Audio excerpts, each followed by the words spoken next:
along, move along. Come inside, the show's about to start. Guaranteed to blow your head apart.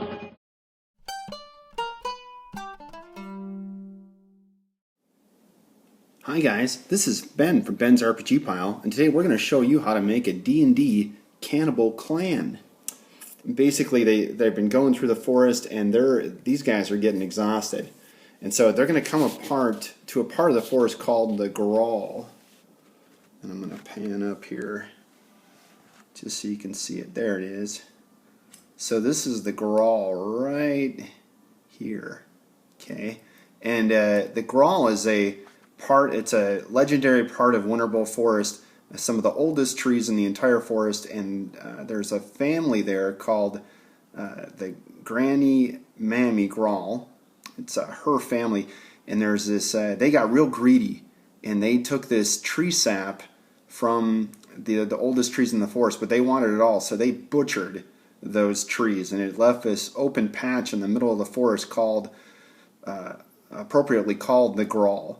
And so the group is going to stumble upon this and meet that family. And this video is going to show you how he created that family.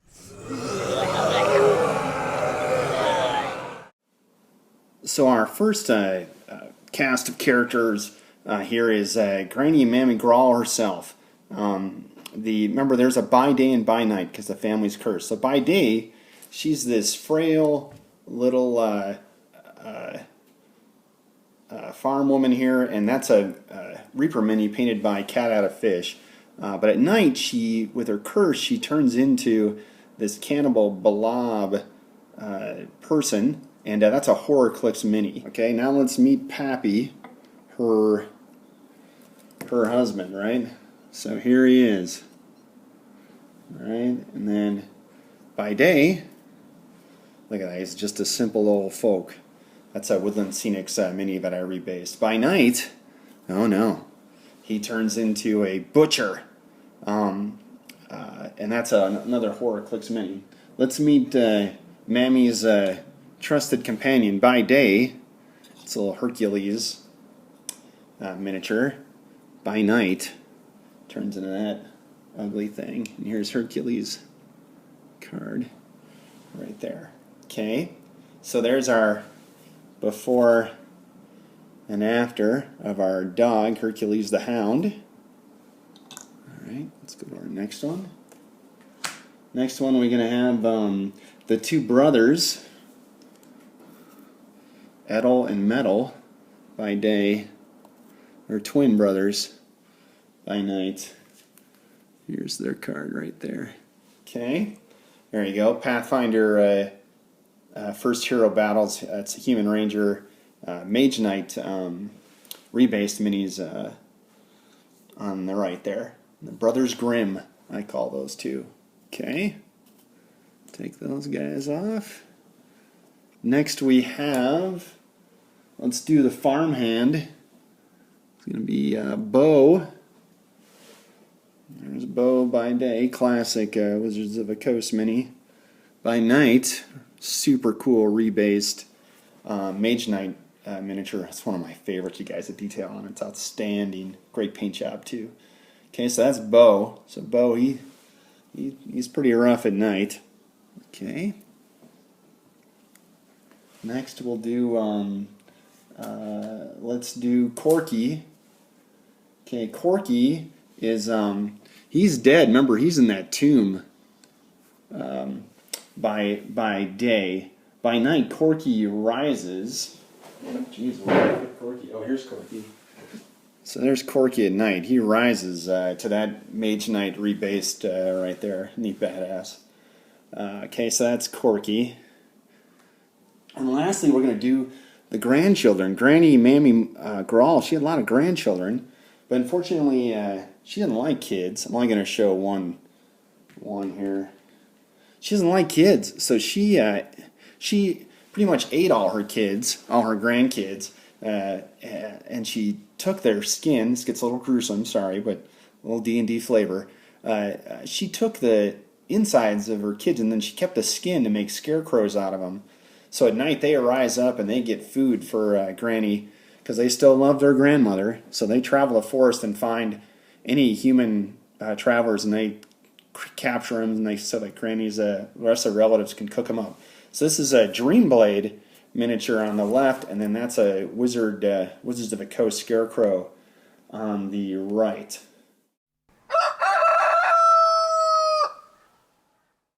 This is the outside of the farm, and basically I thought I'd just show you real quick the different pieces. So those hedges at the bottom there, those are from Miniature Building Authority. Same for that little stable over there. I'm just gonna, and forgive me guys, because I'm using an iPad, so I'm just trying my best here, so I'll try to stabilize the video, but it might be a little shaky. So we're gonna start over here, and this section here, this stable, that's Bo. Bo's the farmhand, and he takes care of the horses. Got some haystacks over there, and he turns into a pretty rough guy at night. We'll go over here to the Scarecrow field. So during the day, it's going to look like there's a bunch of scarecrows in the field. But they're going to, at night, they turn into some pretty nasty minions. And if a group tries to escape out of the farmhouse, a whole bunch of these skeletons are going to be waiting for them outside. And remember, those are Granny Mammy's grandchildren, which she didn't really like, so she stuffed them as Scarecrow. Okay. Next we have let's do the headstone. So that's Cousin Corky. He died of a fever, and the group buried him in the backyard. But at night, he comes out of there. He comes up from that grave, and he's a real badass. But that's his gravestone. This section here is Pappy Graul. It's just a tree there and a cart. I got that cart off eBay, and then a little wood pile from Miniature Building Authority. And then that's a little people's figure there from... I forget, I think it's from Woodland Scenics, but so that's his little section. Remember, he's real handy with cleavers and axes. We got a fence there. Right. Remember, they chopped out the forest, and so those are all the trees. That's the Graul on the map, and those are all the trees that they butchered to get that magical sap, tree sap. Okay. We got a outhouse there in the back. That's our actual building. There's the frail Granny and the dog, her trusty dog, Hercules. Then we got a little well. And then we got the two brothers, Edel and Metal there, a couple of Pathfinder minis. So that is the outside of the farm. And then basically what happens at night is, camera's going to be a little shaky, so forgive me. I'm going to reach for him here. But at night, this field, whoops, slide this back. That field is going to replace the nice green field. It's going to be all burnt out and nasty. And then for that tree, this tree is going to replace that tree, see, like this. That's an old withered tree. That's from Legendary Evils. Pre-painted terrain they do. So those are the swaps I'm going to make at night. And my goal is to put this part of this on the table and then have the actual house terrain on there as well, and have them both become the battle board.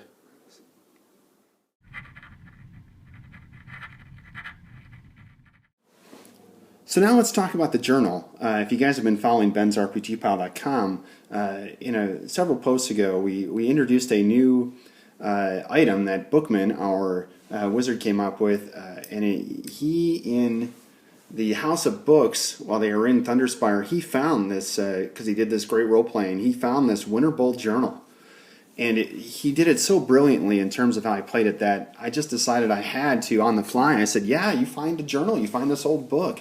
But it's really beat up and it's hard to decipher, and it's going to take him a long time to do it. But he's slowly, through reading different languages and magic and all sorts of stuff, he's slowly going to decipher the book. But and I thought, hey, this is a great way for me to deliver clues about upcoming encounter and give the encounters more flavor and more flavor text and more background. And so it's just not a pure hack and slash, although our group loves hack and slash, but you want to try to make the game better, right? So this is the book. This was the first page we did, and I'm going to do my best. So this is the cover.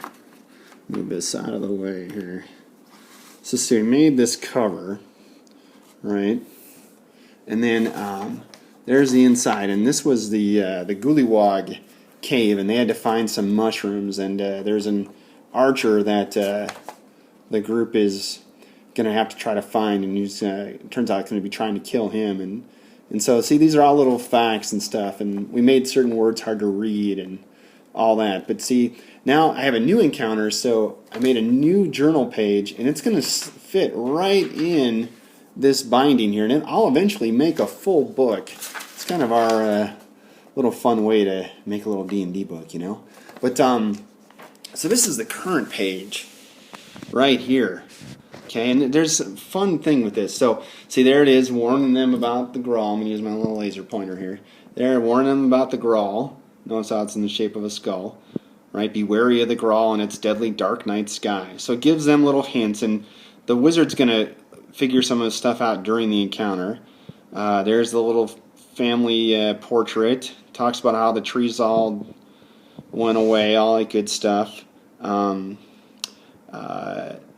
Right, and it suspects the Graul family is the culprit, but no one's ever been able to prove them wrong, and plus the family's far too weak to have wiped out such a huge patch of these massive trees, so it can't be them.